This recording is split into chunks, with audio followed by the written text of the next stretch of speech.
I love the educators. I love the educators. I love the educators. I love the educators.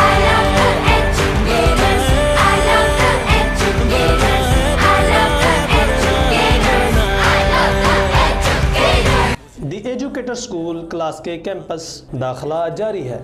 Play group تا nursery کے لیے air conditioner class rooms, boys and girls علیحدہ classes, خوبصورت building, boys and girls علیحدہ campus, برلب راجپا، قاضی کوٹ مین علی پور چٹھا road class کے 031281298683 0300020663۔ The Punjab College of Sciences for Women, Khiali Campus and Gajjar Campus, Gujranwala. Enroll yourself now for free pre-first year online classes commencing from 20th of April 2020. So what are you waiting for? Grab this opportunity by visiting our website www.tpgsc.edu.pk. For Khiali Campus, please contact 0321429544, 033165626662. For Gajjar Campus, please contact 0307141752.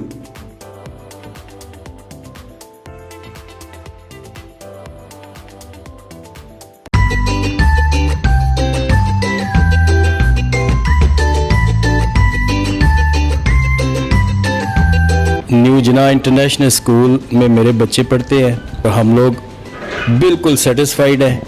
اس میں دو چیزیں ہیں، ایک تو سر خود پڑھے لکھے ہیں اور ٹیچر ہیں، اور ان کی ذاتی دلچسپی سے یہ اسکول جو ہے وہ آج کامیاب ہے، اور ان کی کامیابی کو دیکھ کے ہم لوگوں نے یہاں پہ بچے داخل کروائے ہیں، اور 1 سال ہو گیا بچوں کو، لیکن ہم لوگ مکمل طور پہ سیٹسفائیڈ ہیں۔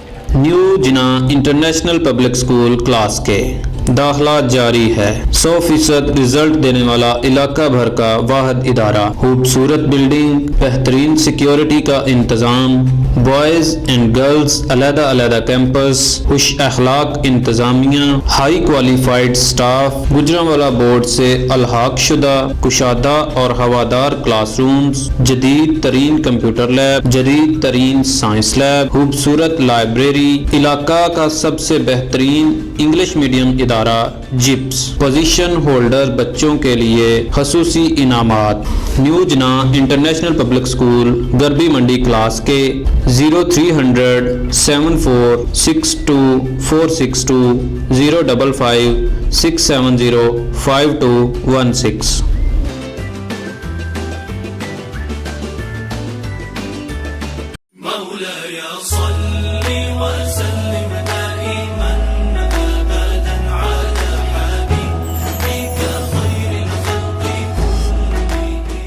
الحمدللہ رب العالمین والصلاة والسلام علی سید الانبیاء والمرسلین، اما بعد فاعوذ باللہ من الشیطان الرجیم، بسم اللہ الرحمن الرحیم۔ قال اللہ تبارک و تعالی فی القرآن المجید والفرقان الحمید، یا ایہا الذین آمنوا اتقوا اللہ وذروا ما بقی من الربا ان کنتم مؤمنین، صدق اللہ مولانا العظیم وبلغنا رسولہ النبی الکریم الامین، ونحن علی ذلک لمن الشاہدین والشاکرین والحمد للہ رب العالمین۔ ناظرین، میرا آج کا جو پیغام ہے آپ لوگوں کے لیے وہ یہ ہے کہ دین اسلام کے اندر سود کی مذمت کے بارے میں، کہ اللہ رب العالمین نے قرآن مجید برہان رشید کے اندر سود کی مذمت کیا بیان فرمائی، اور محبوب علیہ الصلوۃ والسلام نے سود کی مذمت کیا بیان فرمائی، اس کے متعلق آج کا میرا پیغام آپ لوگوں کے لیے ہے۔ تو اللہ رب العالمین نے پارہ 3 سورہ بقرہ آیت نمبر 278 اور 79 میں ارشاد فرمایا، یا ایھا الذین آمنوا اتقوا اللہ